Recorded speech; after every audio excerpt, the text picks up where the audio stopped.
माढा तालुक्यातल्या सीना नदीचा पूर तर ओसरायला आता सुरुवात झालेली आहे, पण या पुरानं अनेकांचे संसार उद्ध्वस्त झालेले आहेत। आता या संकटातून पुन्हा उभं राहण्यासाठी या पूरग्रस्तांना मोठ्या अडचणींचा सामना करावा लागणार आहे। त्यामुळे आता हे सगळेच पूरग्रस्त सरकारच्या मदतीची वाट पाहत आहेत। पाहूया।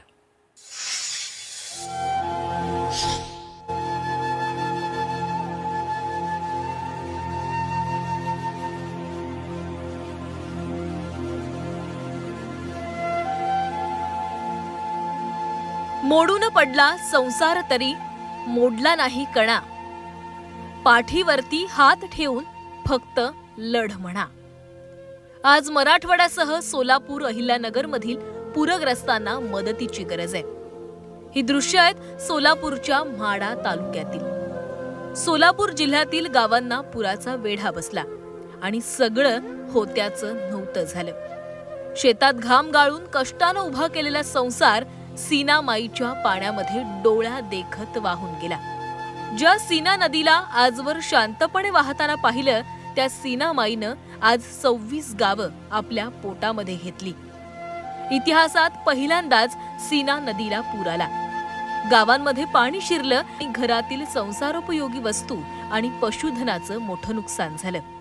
आता सीना नदीचा पूर ओसरलाय, मात्र या ग्रामस्थांना पुन्हा उभं राहण्यासाठी बऱ्याच अडचणींचा सामना करावा लागणार आहे। आम्हाला काय झालं बघा, आम्ही झोपीतच होतो, अंगाखाली पाणी शिरलं, काही एवढी लेकर घेऊन आम्ही असं बघलेलं असं सोडून सगळं निघलाय। पाक सगळं असं वाटूळ झालंय। माझं असं 10-15 पुती माल, एवढं कष्ट लोकांचं काम करून लोकांचा माल विकत घेतला नाही लेकर सांभाळण्यासाठी, सगळं पाक माझं वाहून गेले, सगळं उद्ध्वस्त झालंय। ह्याची सरकारनं जर काहीतरी हे करावी बघा, मग आमची परिस्थिती लय बेकार झाली। सीना नदीकाठी वसलेलं हे माढा तालुक्यातील उंदर गाव।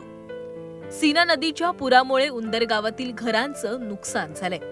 पूर आल्यानं जीव वाचवण्यासाठी ग्रामस्थ सुरक्षित ठिकाणी गेले, मात्र घरी परत आल्यावर आपल्या संसाराचा चिखल झाल्याचं पाहून ग्रामस्थांना अश्रू अनावर झाले। आता मायबाप सरकारनं सावरण्यासाठी मदत करावी अशी मागणी हे ग्रामस्थ करतायत। उंदरगाव आणि पाणी भरपूर जवळजवळ 10 फूट पाणी होतं इथं, आणि घरातील सगळ्या वस्तू अनाज धान्य पाणी सगळं भिजलं, करा आलं त्याला। आता साफसफाई करायला लागलो, पाकच भिजलं। अतिशय कष्टाने आम्ही प्रपंच उभा केलेला होता। आम्ही काय नोकरदार उद्योगपती नाही, आणि त्यामुळं आता हिथून पुढचं म्हणजे सावरणं ठीकच नाही। आता काय सगळंच म्हणजे आमचा प्रपंचच पाक भिजलाय। आता आलो तर थांबण्यासाठी जागा नाही आम्हाला, इथं सगळं भिजून खाक आहे, आमचा प्रपंच रस्त्यावर आलाय। आम्ही काय करावं काय नाही, आमच्याकडे कोण लक्ष द्यायला तयार नाही।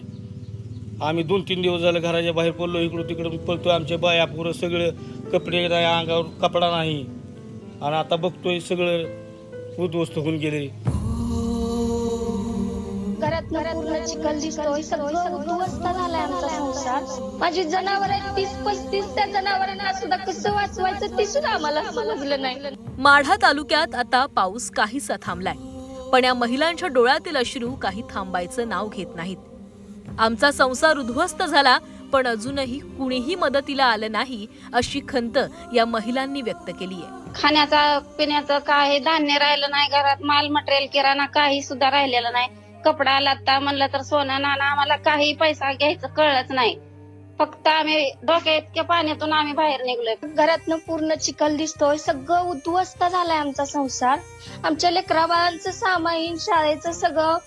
माझी जनावर आहेत 30-35, त्या जनावरांना सुद्धा कसं वाचवायचं ते सुद्धा आम्हाला समजलं नाही। त्यामुळे आम्ही सरकारला आता तुम्हीच येऊन स्वतः प्रत्यक्ष बघा परिस्थिती काय आहे आणि आम्हाला काय मदत होते। कोणीच आलं नाही, फक्त आमच्या गावातली आली। त्यांनी काही जनावर जेवढे काढता येतील तेवढी त्यांनी पोहत येऊन काढली। सगळं पाक माझं वाहून गेलं, सगळं उद्ध्वस्त झाले। त्याची सरकारनं जर काहीतरी हे करावी बघा, मग आमची परिस्थिती लय बेकार झाली। कोण कुठला सरकार नाही, कुठला आमदार नाही, कुणीच आलं नाही आमच्या गावात। सोलापूरमध्ये अतिवृष्टी झाली, आभाळ फाटलं आणि सारं होत्याचं नव्हतं झालं। कष्टानं पिकवलेलं वाहून गेलं आणि जिद्दीनं उभं केलेला संसार मोडून पडला। नेते मंडळी नुकसानग्रस्त भागांचा दौरा करतायत, पण आता लवकरात लवकर या पूरग्रस्तांना सावरण्यासाठी मदत करावी हीच अपेक्षा। सचिन कसबे, झी 24 तास, सोलापूर.